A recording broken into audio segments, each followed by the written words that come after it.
What's up, guys? Lance, the Obscure Movie Guy, coming to you once again with another fun-filled, fact-filled video that you probably won't care about, but we're going to do it anyways, trying to change the world one post at a time. And today we're going to be going over another movie that was sent to me by Joseph Williamson and his entertainment group. Now, if you guys have been following me, which you should, you might recognize the name Joseph Williamson. He's always sending me some very interesting films to look at.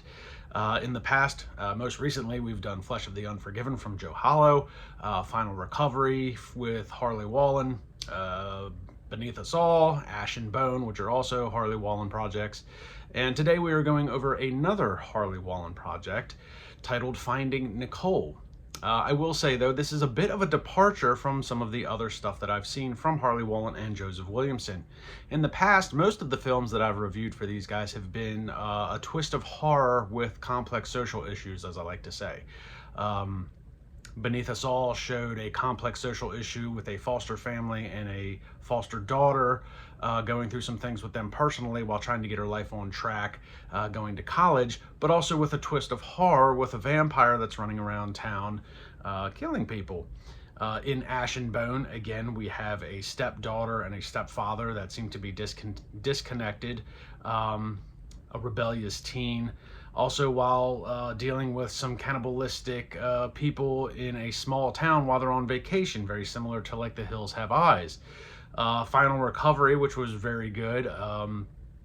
Again, you have a social worker trying to rehabilitate drug addicts while at the same time keeping them addicted to the said drugs. And then Joe Hollow's Flesh of the Unforgiven had a very much a Hellraiser type feel, where you have a a married couple that's going through a lot of issues personally with cheating and alcoholism while dealing with this Hellraiser type dream demon that's haunting them in their dreams. And again, it very complex social issues with a splash of horror. Each one having their own pros and cons as far as filming go, but this Finding Nicole is a complete departure from that, where realistically we are just focusing in on the complex social issue of domestic abuse, primarily where the woman, or woman in this case, is the victim of said domestic violence. So a bit of a departure from the normal stuff that Williamson sends me, also a bit of a departure of what I usually see from Harley Wallen. So this was a bit of a refreshing watch in that regard, and that's not to take away from any of their other films, but it is kind of cool to see Harley Wallen as a filmmaker and a director kind of depart from what I usually see him in and kind of go in a different direction. And we're going to dive into that a little bit as to why. But let's break down the movie as best we can.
So from a fundamental standpoint, to get that out of the way, the cinematography, filmography, lighting, audio, the editing, most of the writing, all of that stuff's really well done. From a fundamental standpoint, it's pretty well executed. There's no qualms with anything. Most of the negative things I have to say about low-budget independent films, especially with audio, none of those things are an issue in this. The acting is also very well done, especially by a couple of players that we'll talk about in a minute. But from a fundamental standpoint, pretty well executed. Like I said, it checks all the boxes as far as being a sound movie.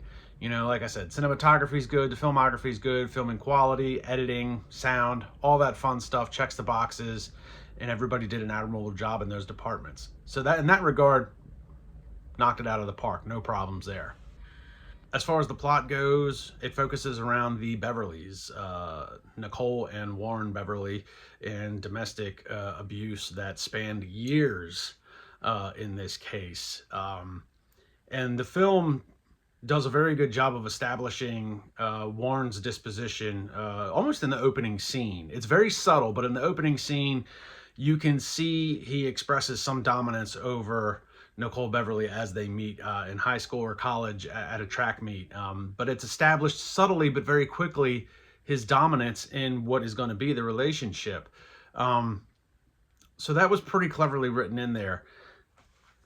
The other thing that they do pretty cool is that they do flip-flop back and forth a little bit between pivotal courtroom scenes in present day case against one another. So we'll dive into that a little bit, but they do a good job of flip-flopping back and forth between present day and the events leading up to the court case itself.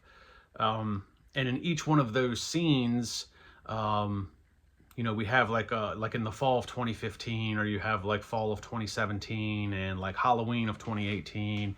You know, in each one of those cases, it kind of expresses a different attribute to Warren's domestic abuse that we'll dive into. But it's pretty cool to show how quickly in the film they establish his dominance, and then each and corresponding scene thereafter, you see a little bit more of his aggression.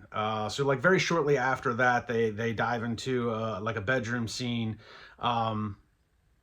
where he expresses her love, and it's something very silly and simple, but he's like, "You're the best thing that's ever happened to me," and then loses his mind when she doesn't express that back. Not the "I love you" part, but "You're the best thing that's ever happened to me" part, which I thought was interesting, because most people would portray a scene like that as, well, you didn't say "I love you" back, but she does say "I love you," but she doesn't say "You're the best thing that's ever happened to me," and that was the trigger for him in that scene.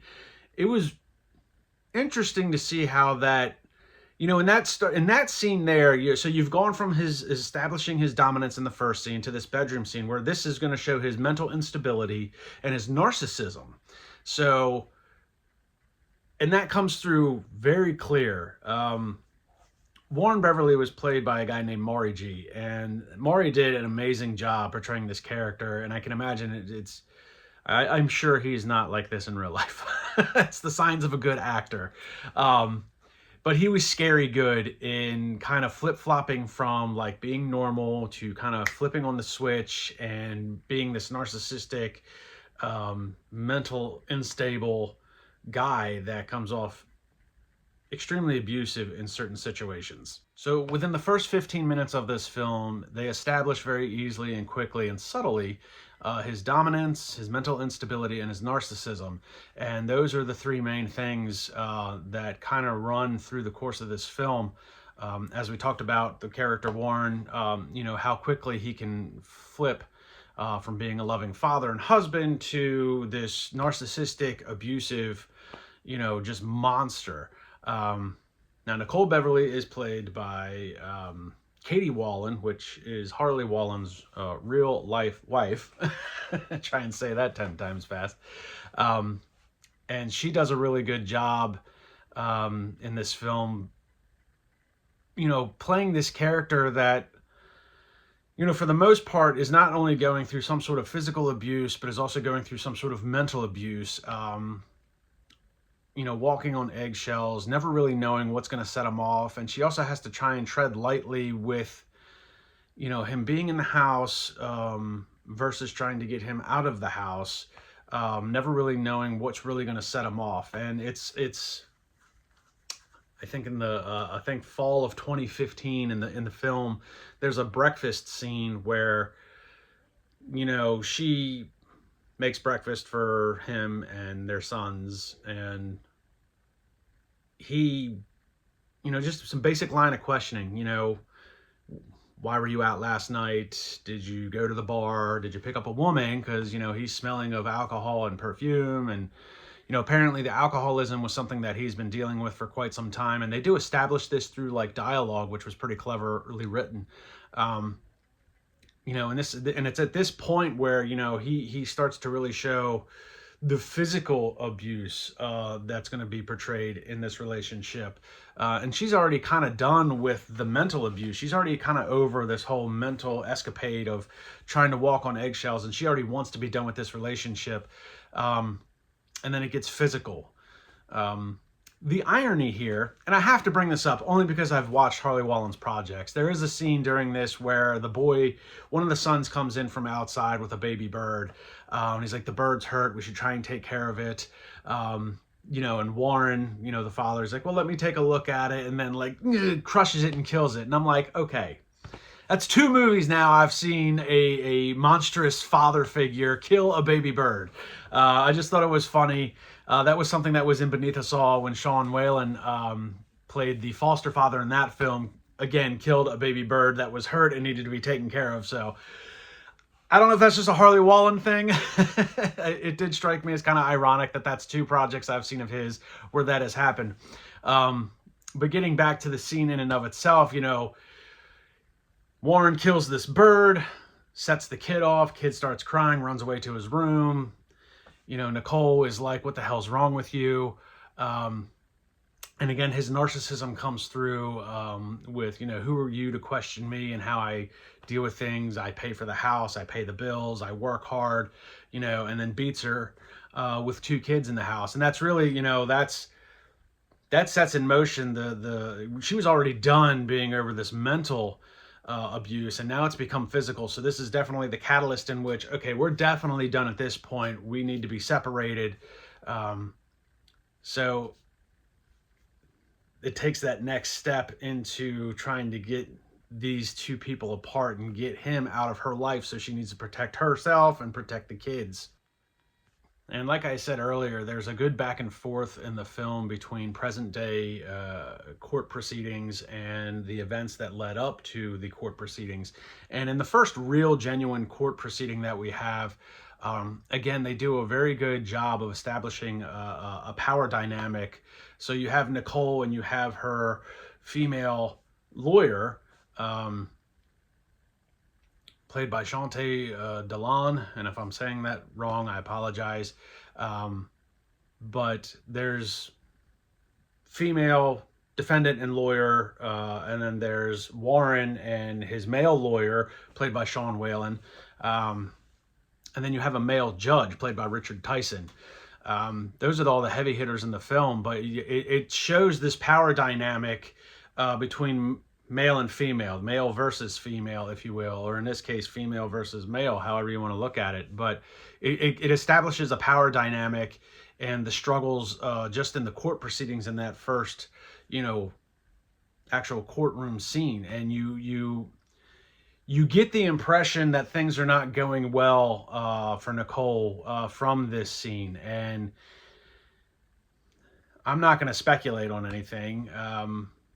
And I don't think that there's any geopolitical message here, as women have it harder or guys have it easier. But it does show that power dynamic, the males over the females in this case, especially in that first courtroom scene. And I thought that was really cleverly written in there as well.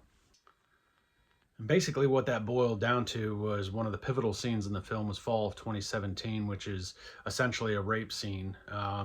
Which isn't too graphic, but it's still uncomfortable to watch. I have my own qualms about domestic abuse and rape to begin with for my own personal reasons, but it had to be established because basically the way the scene breaks down is Warren comes home. He's already got what they refer to as a PPO, which is a personal protection order.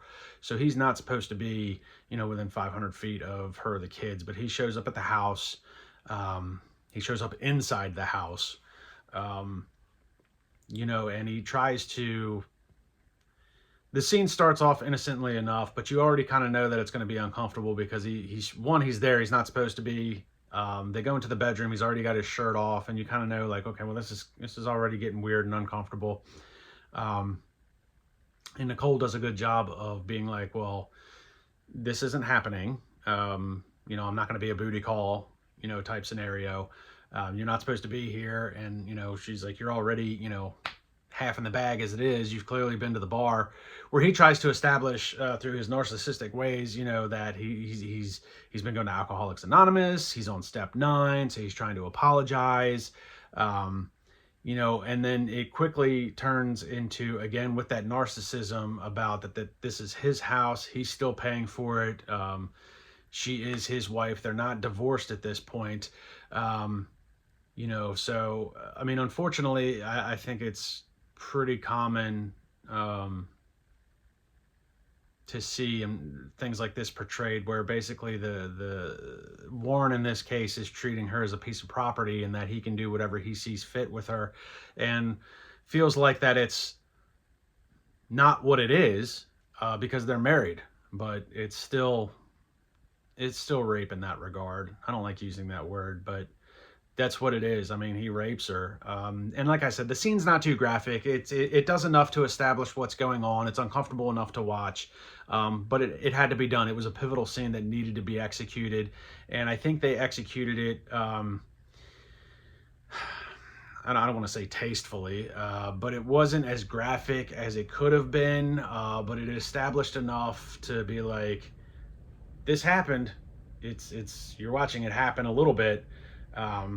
And both actors in that scene, they do a good job of it being uncomfortable, but it doesn't look like they're genuinely uncomfortable in real life. And I think that's a testament to not only their acting ability, but I think it's also a testament to how comfortable they are being in the project with Harley Wallen as the director. So I think that says a lot about his character.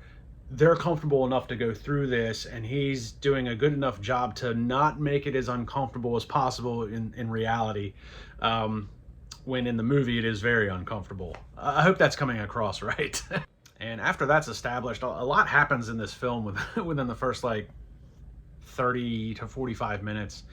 But after you see some of these court proceedings, it takes a little bit of a paradigm shift. And I thought this was weird at first, but it makes sense, and it comes together when I tell you stuff at the end. But there's a bit of a paradigm shift where he's in jail, through these court proceedings, and he's still able to find ways to contact her, call her on her phone, even though she's changed her number. And it comes to light that you get this little bit of a paradigm shift where it comes to light that he has set out basically a hit on her. He's got a contract out on her head and the boys, where he wants them all dead. And that just goes to show you how far this guy's narcissism is, that he thinks that if he can get rid of them, then he can get out of jail. But it's known what he's doing. And there's even another inmate involved in, bringing that to light. So it's incredible that, and I don't think it's that far-fetched for someone's narcissism to honestly put them in a space where they think they can literally get away with everything, and they justify it to themselves that they're the victim. That's basically what narcissism is. I do all of this. It's all me, me, me. I'm the victim. I'm the one that's, been done wrong. And that was all very well executed in the film. And I thought that this paradigm shift was going to be odd, but they actually played to it pretty well. Because finding Nicole, he's always finding a way to get to her. There's no place that she can go that he can't get to her, and that becomes a point of contention between Nicole and her lawyer. And it comes down to the fact of, well, look, we can put you in some sort of witness protection. We can give you new names. We can give you new social, IDs. We can give you new social security number. But Nicole, at the end of the day, decides not to do that, because I think she has a really good line where, he's taken everything from me. He's not going to take my name from me. That's the last thing that she can hang on to. That's what she's going to fight back for, is her own personal self. He's taken everything from me. He's not taking my name. And I thought that was pretty cool and pretty admirable. All in all, it sounds like it's almost hard to believe that this woman goes through years of abuse, the latter part of a decade of mental and physical abuse, and then years of court proceedings that get drawn out one way or the other, because of a lack of paperwork, a lack of evidence, physical evidence, and it comes to light, how hard she had to fight for everything. Warren seems like, and again, this is part of the narcissistic character of him, but Warren does a good job of, playing innocent. He was a former police officer, so he still had friends on the task force. One of those friends is one of the officers that, ends up coming to the house multiple times, and, he starts to side with Warren. Warren is the victim here. He's not doing anything wrong. He's either just trying to see his kids, or he's trying to take them trick-or-treating, or it's always he's just. And, well, he's not just trying to see his kids, and he's not just trying to take them trick-or-treating, and he's not just trying to see his wife. So, I mean, it really showed, all the difficulties that Nicole had to go through, as far as trying to get her justice. And it almost sounds too hard to believe until you realize and you find out and you do a little research that Nicole Beverly is a very real person that went through these very real situations. The movie is based off of basically an autobiography that was written in 2021, where she, wrote the story of everything that she had to go through.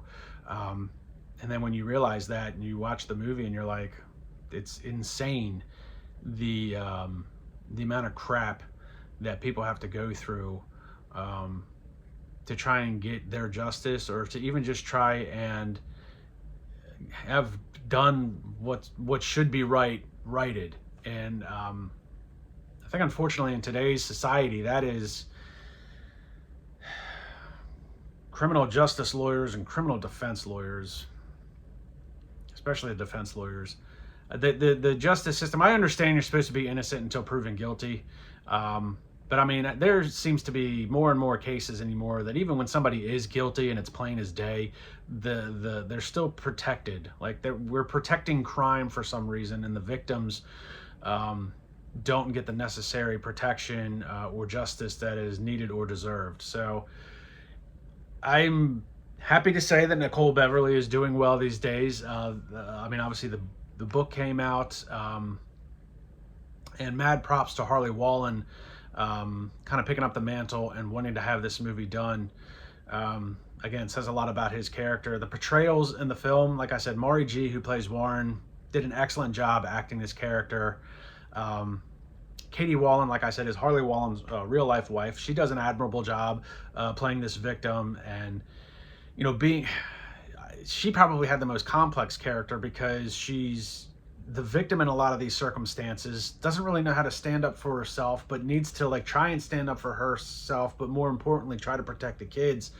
And she's not only fighting Warren in this case, but she's fighting the legal system, not just in the legal setting in the court proceedings, but when the cops come to her house trying to justify, well, yeah, I made the call because he did this, and they don't believe her. So she did a really good job. Sean Whalen, very established actor,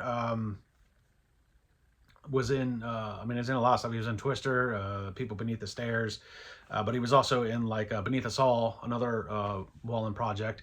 But Whalen, very established actor, very good actor, and he's just a slime ball in this movie, which is the idea. He's the defense lawyer, and I know it's a defense lawyer's job. I think the defense lawyers have lost their way. It seems to me the defense lawyer would be for somebody that was being accused of something that they didn't do, but it seems to have morphed over the years to defense lawyers just defending criminals in any capacity. So he's a slime ball in this movie. He does a really good job of being a dick, and that's the idea. I'm sure that's the intent. You want a defense lawyer on your side when you are, in fact, the one that's being accused of something that you didn't do. But in this case, Warren did all these things, and Sean Whalen's character, being the defense lawyer, is trying to get him off on all these crazy charges. And then you have Richard Tyson as the judge. The irony is not lost on me. So if you guys don't know who Richard Tyson is, everybody would remember him best from Kindergarten Cop. He's the bad guy in Kindergarten Cop, plain and simple. Dude's got the ponytail. He's the one that's trying to kidnap Dominic, the little blonde-haired boy. If you haven't seen Kindergarten Cop, I don't know where you've been living. It's a great movie, and Richard Tyson does an amazing job in that film. So the irony is not lost on me that he was that type of character many years ago. And he's now this lawyer for domestic violence case. But he was also in Final Recovery as one of the doctors as well. So he's still acting. He's still doing things. Obviously, he's got some ties with Harley Wallen. It's the second project that I've seen him in. But I just thought that was kind of cool and ironic at the same time that he's the judge proceeding over this domestic abuse case when it's like your best known role is being the guy that's trying to kidnap and kill, kidnap his son and kill his ex-wife. But he doesn't have a lot of lines in this film, but he does come off as, the judge, and makes his court rulings as he sees fit. I am happy to say at the end of the film, it needs to be said, but I'm happy to say that Nicole does get the little bit of justice. Maybe not everything that she wanted or deserved, but she does get justice in the end. Warren does end up shooting himself in the foot, not literally, but his narcissism comes through at the end, and he shows his true character to everybody in the courtroom. So, there's a bit of a reprieve. Oh, good, we've made the right call. But yeah, this movie is based off of the very real story of Nicole Beverly. I highly recommend you looking her up. And, as good as the movie is, because it is actually a pretty good movie, I would definitely equate it to, and I don't want to do it any disjustice, but I could definitely see this playing on like Lifetime Network. It's one of those films. We know Lifetime shows a lot of, domestic abuse movies, except during Christmas. But it's definitely something. I don't think we're breaking any new ground with this film, but I think on a personal level, I know Harley's talked about some domestic abuse stuff, and this is something that's very near and dear to his heart. Trying to bring, bring some light to the situations that these people deal with. So I feel like this was kind of a passion project for him. This is something that he really wanted to get done. And I think the movie, as good as the movie is, I don't think any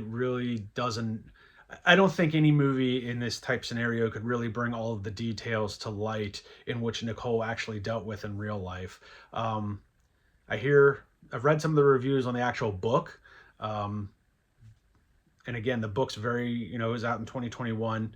And it's a bit more graphic in its nature, with all the type of stuff that she had to deal with, not just from dealing with the physical stuff with Warren, but like it also goes into a little bit more detail. Just the fight that she had with the legal system, and even like her lawyer, and just all of dealing with the cops. So as good as the movie is, it still doesn't do the book justice, in the regard that the book has a lot more details and a lot more nitty gritty stuff in it. But the movie's still a very well executed movie. And like I said, it's a Harley Wallen, I think it was a passion project of his.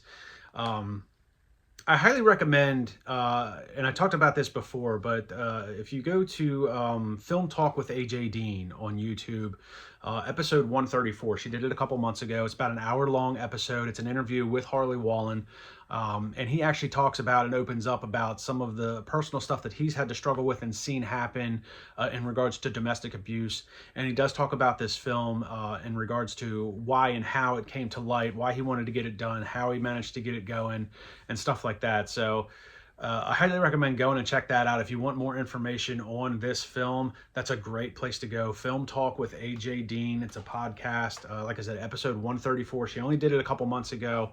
You can easily find it on her YouTube channel. And go get the book. Go get the book. Nicole Beverly. You can look her up on Google, and she'll just type in that name, and she's the first one that pops up. And you can read about her very real life story and the trials and tribulations that she had to go through with her kids and this guy. So props to everybody involved of the Harley Wallen projects. And I've pretty much liked them all. But this is the most complete and comprehensive film of his that I've seen so far. Um, it's probably not something I'll watch again, just simply because I don't do well with domestic abuse, again, for my own personal reasons. But it is a good film. It is a good film. So I don't want to detract from that. I won't watch it again for personal reasons. It's not my favorite film of his that I've done, or that I've reviewed. I would probably watch Beneath Us All or Final Recovery, for sure. Um, but that's not to detract anything from this film. It is a good film. It can be a little tough to watch if you've dealt with any type of domestic abuse, but I think it is a story that needs to be seen and heard. So props to everybody involved in this one. Again, Harley, um, it was written, I mean, partially written by Nicole Beverly because of the book, partially written by Harley Wallen trying to transcribe some of that into an actual script. And then there was, I think his name was Jeffrey D. Calhoun, I think was one of the other writers to try and, convert it from book to film. So, and then obviously Harley Wallen was the director. So again, this is the most complete and comprehensive film of his that I've seen. It's probably the best executed one. I really didn't have any negative things to say about this film. Like I said, from a fundamental standpoint, it's good. I mean, the acting's pretty solid. There maybe could have been a couple of different scenes that maybe could have been dramatized more or acted a little differently to polarize that, but that may have not been the intent of the film. So I'm not going to say anything negative in that regard. I think everybody did an admirable job.